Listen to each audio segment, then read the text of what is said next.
testing. That's good.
Good morning, wonderful people. Good morning and welcome. Welcome to Solid Ground. It is lovely to have you all coming. I can always see the people coming online, which is marvellous, through your comments.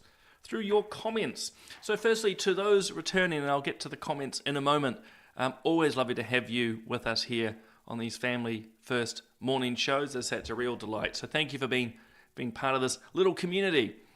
Actually, that's not quite accurate. Quite a large community. Bob and I and the team are forever amazed, actually, of just how this continues to expand. So it doesn't matter if it's political playback, which is actually tonight at 5 o'clock, again, live. Our morning shows like Solid Ground and Daybreak, Straight Talk, Bob's McBlogs, those are exceptionally popular, whether that's reading what he's said on Substack.com or, of course, watching online. So amazing. To those who are just joining for the first time, welcome. It's great to have you here. Solid Ground is where I spend about 20 to 30 minutes just reflecting on some of the political, cultural, social, ethical things which are happening in New Zealand and around the world. But I keep using the word live because I am coming live to you from the studio. And, well, I'm here. If you have questions on various topics, feel very free to ask them. Obviously, make comment on things. Well, it's up to you, but you're very welcome to make comment on all or anything that's on your mind or what I'm saying or sharing. But if you have questions, if there's something happening politically, as I say, culturally, so anything, just hit me up and I will do my best, because for comments, I can do this, which I love to do. So I've got Lynette there. Lynette has been, well, actually a number of people I know from the start, but Lynette is one of them. Rabbit Hole, lovely to have you along. My lovely friend there in Raitihi, Jackie, lovely to have you. Hard to know if this is a deliberate misspelling or not, but God morning to you. I think that's lovely in itself. Rosie there in Taupo telling me how wonderful it is. I'm jealous. It's actually not a bad day. I'm looking outside. It's not actually a bad day here. A little overcast, but not too bad. Catherine's telling me it's a little bit grey down there in Greymouth. I haven't been to Greymouth for ages. I need to get back because I actually quite enjoy my visits there. To Peter, lovely to have you along. Good morning. We've got, is it Laurelie there in the Naki? One of my very good political friends, Cam Calder, was from Taranaki. He always wanted to remind us of that. Rebecca, good morning. As you see, look, you've got to have the cuppa. I think I've got mine here. It doesn't have to be this cup, but yes, it's always good to have a good cuppa in the morning and get into it. Sorry, Catherine saying to Dean she misses her Dunedin fire. It's one of the small, actual little privileges that Rachel and I have in our home is we have fireplaces. We have two of them, open fireplaces even. We couldn't have those anymore with all the council regulations, but they're perfectly legal at the moment, and we love them. And to Trinity, good morning. Lovely to have you along. And Rosie's asking about the Maori Party. Well, look, we'll start with that. And as a heads up too, guys, we've got what they call political playback tonight. I don't think I have my little... Oh, no, I do. Look at... I'm more organised than I realised. This is tonight. Bob and I chat politics. So I will touch on the Maori Party, the haka, and what the Privileges Committee has just ruled on, or is about to rule on, we understand, today. And Bob and I will have more on that at 5 o'clock tonight. But again, if you want more of us, you can always jump, as I say, at 5 o'clock tonight. We'll be discussing a lot of the more New Zealand political angles, where, as you know, I go all over the place. But why don't we start with the haka, seeing Rosie's raised it? I've just got to find, there it is. So you'll all remember the Maori Party MPs leapt out of their seats at, I think it was the first reading of the Treaty Principles Bill, now defeated. But it was during the vote, and that's really important. So don't get me wrong, leaving out of your seat, you're not meant to in Parliament. Just bursting into song, or in their case a haka, that's not appropriate either. We have decorum. They, importantly though, did this during the vote. So had they done it after the vote, in some ways this would not be as serious. It'd be a matter of decorum. But these guys disrupted a vote. And you might go, well, does that really matter? Well, it does, because, the last time I checked, we're a democracy, and the way democracy works, in theory, the Maori Party and others don't seem to like it, but democracy is one person, one vote.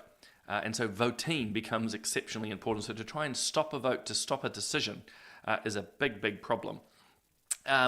So that's an issue there. First and foremost, they're also quite threatening. That's what you can see it yourself. I mean, basically, well, it was threatening. That was the intention. So they did a whole lot of wrongs on a number of levels. Since then, they've been referred to what's called the Privileges Committee. It's like the highest court in Parliament. It's the most senior politicians, representative from every party, to make a decision around the behaviour of other MPs. So they don't have lots and lots of complaints, but enough.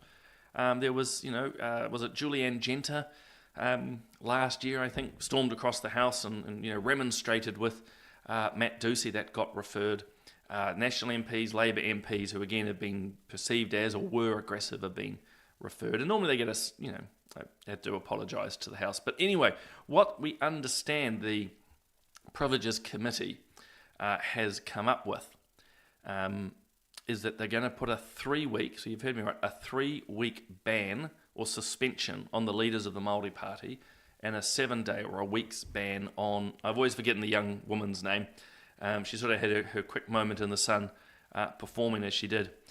So I've forgotten her name, which is terrible. But anyway, that's quite substantial. In fact, if I'm reading the comments in the news article right, this is probably the harshest that's been put down. And you know what? It's totally appropriate. So as you might imagine, the Maori Party are screaming and yelling and saying this is racism. Well, I want to use a C word, not the one that Andrea Vance keeps using, or now ministers in the House, just making matters worse, I'd argue. Bob and I are going to talk more about that at 5 o'clock, actually, around media accountability and whether or not these are the right things to do. But when it comes to the Maori Party, there's a couple of C words that they should be aware of, and that's consequences, not colonialism. And so, of course, they're screaming that this is colonial justice and it's all unjust. Of course it's not. These, as I just say, are consequences. They breached the tikanga, the decorum, the protocols of Parliament. They were insulting. They didn't turn up to the Privileges Committee. They believed it was beyond them. And so that's part of the reason why they've been thrown under the bus, so to speak. No, actually, that's not quite right. The book's been thrown at them, not under the bus. The book's been thrown at them because not only did they act wrongly in Parliament, they snubbed their noses at their colleagues, and they couldn't care less. And look, as someone wittily put on a Facebook post of mine, they don't turn up to Parliament anyway. So look, they deserve it completely. There's probably not more that the committee can do. As I say, it has to be voted on today. The House has to make its decision. I would expect to see the likes of the Greens and even Labour vote against the idea. The Greens will say, again, this is some treaty justice issue. No, it's not. It's just a bunch of thugs who are in Parliament. And you know what? I'm going to be as blunt as this. Shame on those who vote for these people. It is a democracy. You're welcome to do it. But they are not particularly good representatives of Māoridom. And as I say, it's got nothing to do with colonialism. It's got everything to do with consequences. Just in the same way, if you and I walked onto a marae today and with our shoes on, eating a burger, there'd rightly be some consequences. So anyway, very long from me there. Now, where was I seeing? Oh, yes, there's Rosie's comment. Thank you. Got that one. And Chris is telling me that he just wants to test me out here to say Waipukurau. Have I got that right? Yeah, I have. I have to read. It's very small. Lovely Waipukurau. So there's that. Catherine's right. They have no decorum. No, they don't. And look, they're just... The funniest thing I find about the left, and these guys are on the radical and far left, which is why part of the reason, guys, the Greens are struggling. The Greens used to be the radical left. Now the Maori Party are. They're usually the things they accuse others of. And the one that always gets me with them, and I don't know if you can see his hat in that there. I know people get obsessed with his hat, and he's welcome to wear it, but I just find it so funny. Because the Maori Party are the first to claim racist, but are running around telling them that they are superior. They always talk about cultural appropriation too. They always get very upset. And yet, they're always wearing these European designs. These are small side notes. Laurelie's right, it's very disgraceful. It is, it's not the decorum of the House. And if we're going to actually act as treaty partners, as they talk about it, if they want to talk about that, well, you do that with a bit of respect. I mean, God help it if you use this as a marital analogy, if, that's how they were to act. So it's terrible. Rosie's comments there. Yeah, and I think, Laurelie makes a good point here. We're always going to have differences between us, but actually it's a big part of the Christian message. Neither Gentile nor Jew, male nor female. You can't take it to absolute absurd, and Laurelie's not, but, we are trying to work together. And what we're seeing in politics at the moment is a lot of division. Yep. And yep, Rosie's right. Actions have consequences. I can see that there. I'm scrolling. There's so many comments. I've lost track. Jackie's noting that their salary. Yeah, well, I think that's the effect is not only are they not allowed to be in the House to vote, not that will make a material difference because they're not from the governing party. This was, several national MPs. The government would be in big trouble because they wouldn't have the votes. But Jackie's also right, and I suspect that is the case. They're not going to get paid. No, they're probably on about 200 and something thousand as party leaders. It's one of these silly rorts, guys, that once you declare yourself co-leaders, they both get paid as a leader. I mean, it's just, you might as well declare everyone in your caucus a party leader and everyone gets paid more. I'm being facetious, of course. But long and short, they won't get paid, but they won't really care. So anyway, yeah, nuts. Right. Okay, sorry, seen all the comments flying by. I can't get to them all. Anyway, I'm going to quickly do this to save my voice. Now, what was I going to share? Oh, yes. So you've got to imagine where I'm sitting. My little production suite here has a whole lot of little, they call them inputs, but imagine little pictures. And each of them is different stories. And so I'm trying to work out which one to choose. This caught my eye, I think it was at the start of the week, but I didn't get to it on Solid Ground on Tuesday. But this made me laugh both in humour and darkly. So this is a polyamorous throuple. So that's 3 people. I think it might be 2 women and a guy. To be honest, I don't really care, and it's not particularly relevant. But I just thought this is the absurdity of gender identity and politics when they blend. So this throuple, as they call it, these 3 people are taking the government to court. So this is in New Zealand. They're taking the government to court because all 3 of them want to be on a birth certificate. And so they're whining loudly about how it's discrimination against their sexuality, against their relationship choices and so forth. Rightly, and I'm pleased to see actually, the government, the Attorney Generals here in New Zealand pushing back, so it's nice to actually see a little bit of backbone on these things, is pushing back and saying, well, no, that's absurd. These documents need to be clear and consistent. And again, a little bit like the haka thing, there's got to be some rules. But what struck me is, of course, this is about birth certificates. And birth certificates, and this is what this throuple, this polyamorous threesome seem to forget. Birth certificates aren't there to affirm them in their moral decisions or their lack of moral decisions in this case. I mean, the poor child, that's all I can say. What a messed up situation. And it will be messed up. You could put good money on this. This won't go well for the child at all, and it won't go good for them either.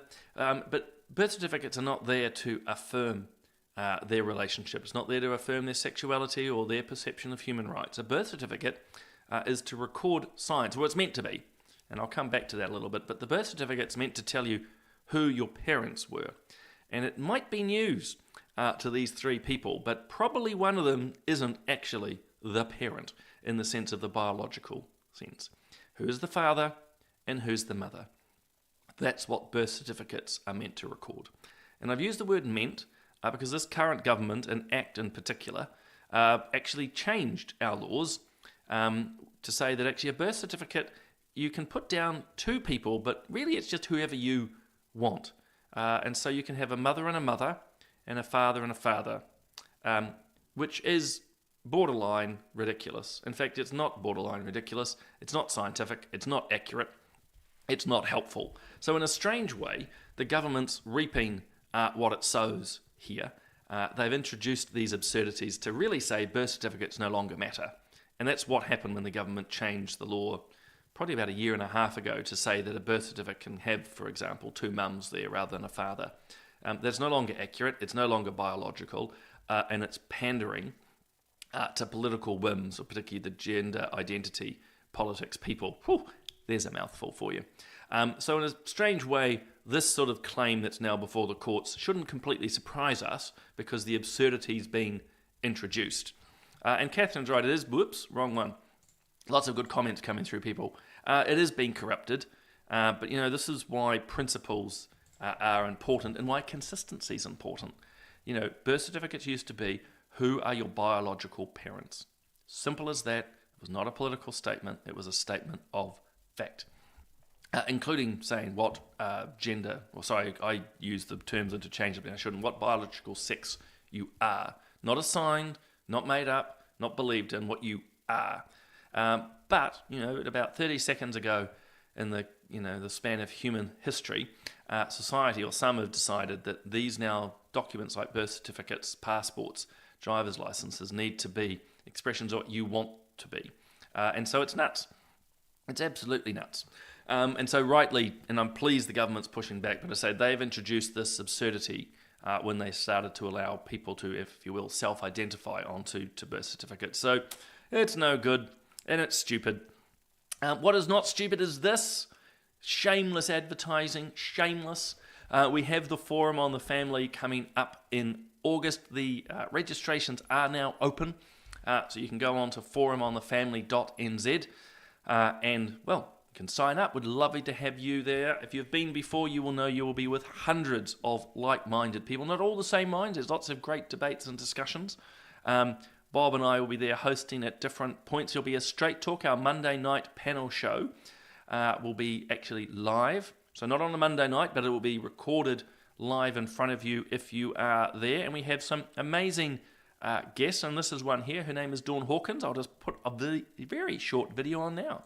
Hi, I'm Dawn Hawkins from NCOSE, the National Center on Sexual Exploitation in the United States, and I'm looking forward to speaking to you at the Forum on the Family in 2025. So Dawn's got a lot to share there. The whole area of child exploitation is massive at the moment. As you know, I just did a Family Matters or a podcast last week with Victoria Sinnis. She was part of the OnlyFans I was going to say community, that's the wrong word. Long and short, she was an agent for OnlyFans, recruiting young women, marketing them to men. And she's changed her life now. In her case, found God and changed her life, and now speaks about just the dark, disturbing elements of OnlyFans. So you can find that on our Family First website. So I keep being distracted by the comments. Rebecca is noting that polyamorous relationships, I can just, why do this? But I have to read it on the other screen. Yeah, the 92% failure rates. Well, yeah, absolutely. You can't change really what is basic, I think, human instinct. Yeah, instinct is instinct. I don't know why I'm distracted this morning. I have to admit, I've got a busy day ahead. That's probably why. Yeah, well, it is. I mean, we crave as humans relationship. But it's usually, if you will, monogamous. And yeah, it doesn't last because really it's not built on relationship. It's usually just based on something quite sexual. So yeah, it doesn't surprise me. Anyway, Forum on the Family, it will be great. As I say, we've got the likes of Dawn coming along and many other fantastic people. Speaking around the whole child exploitation and so forth, continued big push by the radical activists like Inside Out and others to sexualize the curriculum at school, the Relationship and Sexuality Education, or RSE. They remain desperate to make sure that basically pornographic materials and inappropriate topics are taught to very young children. And this should bother us. Here at Family First, we've always been very, very clear. First and foremost, it's a parent's responsibility to teach their child. There is a place for schools, but always age appropriate. In fact, I was talking to Radio New Zealand a couple of weeks ago around books, and they were saying, well, do you at Family First want to ban books? And it's like, well, no. What we want is just books that are age appropriate. Unfortunately, the radicals want explicit sexualized content to be put in front of very, very little children. And again, you should be disturbed by who these people are, including the likes of the Green Party and a certain spokesperson who still remains under great suspicion for his behaviours.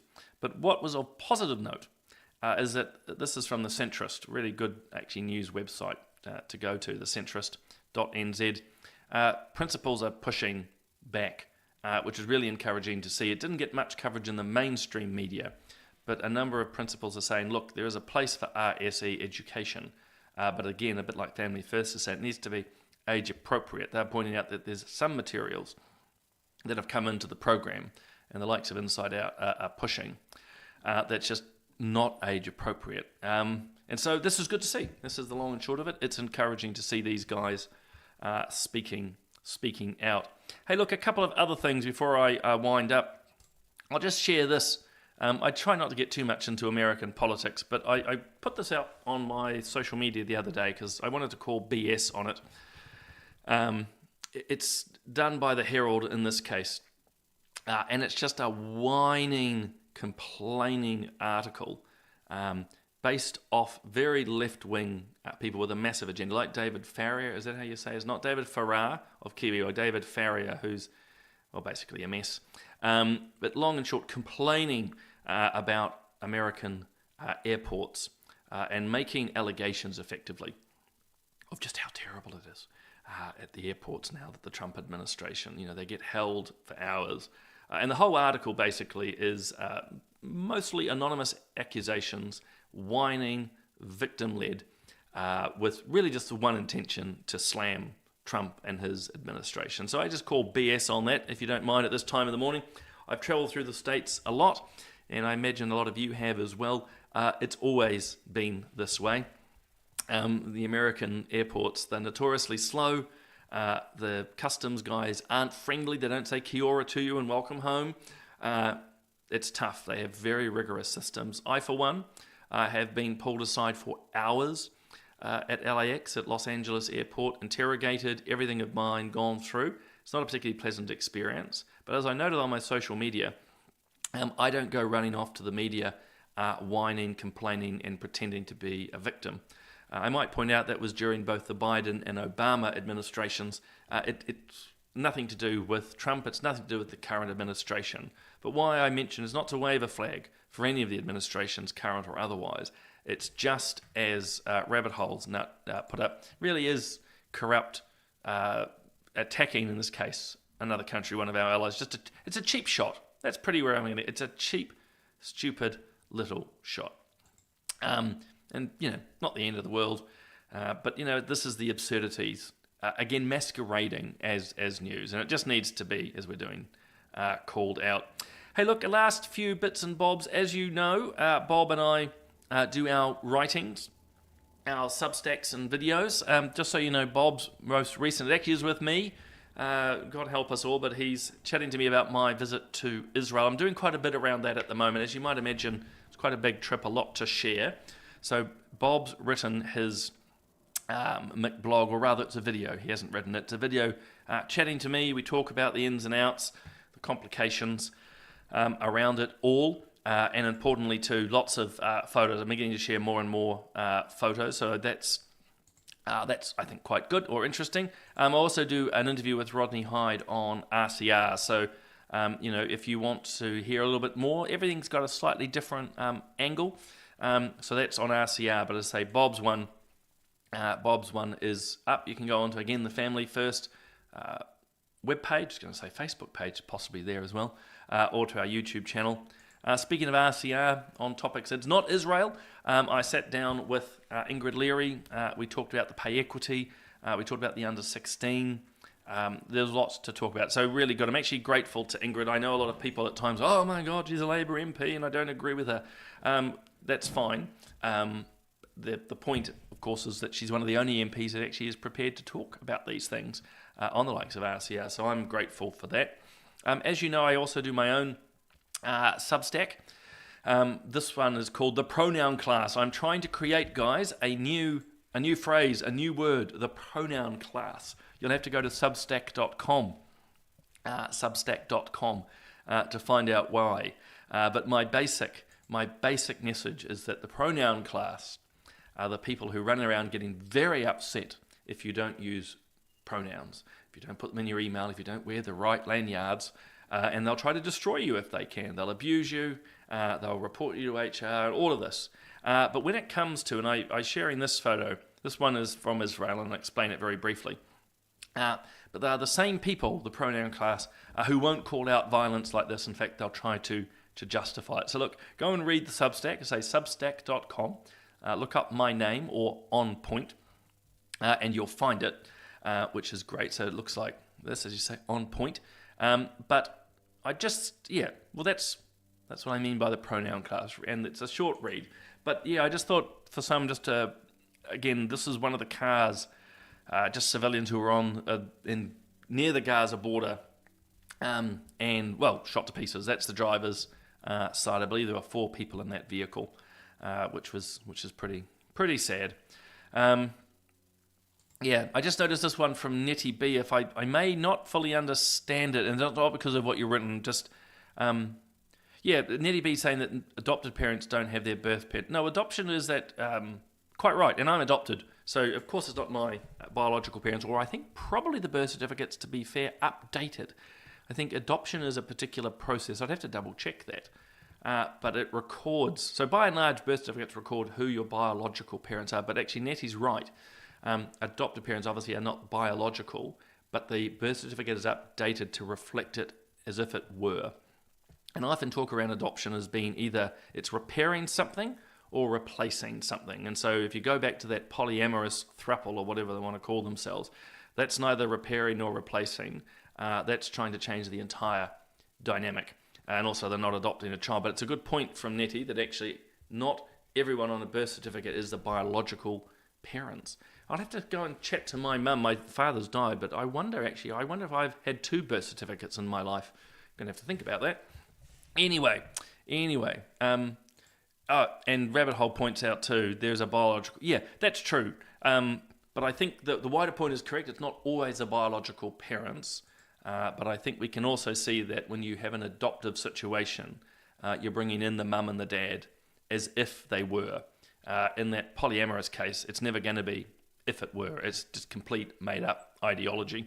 Last few points, obviously, it's Thursday, so tomorrow's Daybreak with Bob, which will be great. And as I say, we've got political playback tonight. Bob and I will go much more into that haka privileges side of things. We'll re-engage on the question of Andrea Vance and the C word, and even more, I think, shenanigans happening now in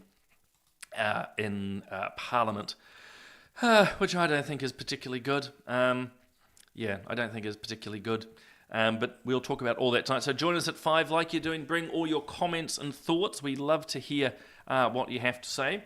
And in the meantime, you have a wonderful Thursday. I'm off to take my foster daughter to school, so I better do that duty. We'll see you again soon.